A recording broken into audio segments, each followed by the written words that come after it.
నమస్తే అన్న అందరికీ నమస్కారం. కువైట్ న్యాయ మంత్రిత్వ శాఖ తాజాగా ఒక సర్కులర్ జారీ చేసింది.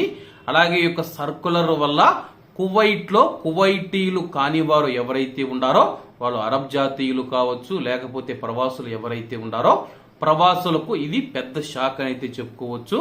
వివరాలేకి వెళితే కువైట్ లో కువైట్ కాని వ్యక్తికి ప్రవాసులకు, అంటే కువైట్ కాని వ్యక్తి అంటే అయితే ప్రవాసులు అన్నమాట, ప్రవాసులకు అనుకూలంగా కువైట్ పౌరులపైన రుణం గ్యారంటీ లేదా షూరిటీ డిక్లరేషన్లు జారీ చేయడాన్ని నిషేధిస్తూ న్యాయ మంత్రిత్వ శాఖ రియల్ ఎస్టేట్ రిజిస్ట్రేషన్ మరియు డాక్యుమెంటేషన్ రంగంలోని అన్ని నోటరీలకు ఒక సర్కులర్ జారీ చేసింది. అలాగే ఈ యొక్క సర్కులరు జనవరి 12, 2025 నుంచి అమల్లోకి వస్తూ ఉందని చెప్పి దాని యొక్క నిబంధనలకు ప్రతి ఒక్కరూ కట్టుబడి ఉండాల్సిన అవసరాన్ని నిర్దేశించింది.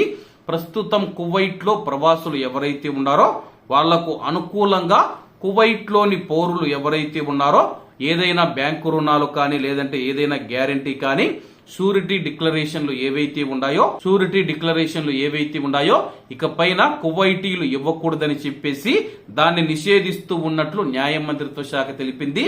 దీంతో చాలా మంది ఇప్పటికే చూసుకుంటే కువైట్ లో ఉన్న ప్రవాసులు వ్యాపారాలు చేస్తూ ఉన్నారు. వాళ్ళు ఏదైనా రుణాలు తీసుకోవాలన్నా సరే, ఏదైనా గ్యారంటీ కావాలన్నా సరే, షూరిటీ కావాలన్నా సరే, కానీ కువైట్ యజమానులు ఎవరైతే ఉన్నారో కువైటీలు వాళ్ళైతే షూరిటీలు పెట్టేవారు, అలాగే రుణం తీసుకునేవారు, వ్యాపారాలు చేసుకునేవారు.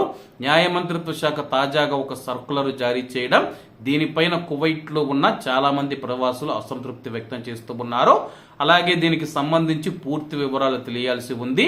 ఎవరెవరికి ఈ యొక్క కొత్త చట్టం వర్తిస్తూ ఉందో అనేది పూర్తి వివరాలు తెలియాల్సి ఉంది. దానికి సంబంధించిన పూర్తి వివరాలు రాగానే మీకు తెలియజేస్తాను. కాబట్టి అందరూ బాగుండాలి, అందులో మనం ఉండాలి. అందరికీ నమస్తే అన్న, జై హింద్.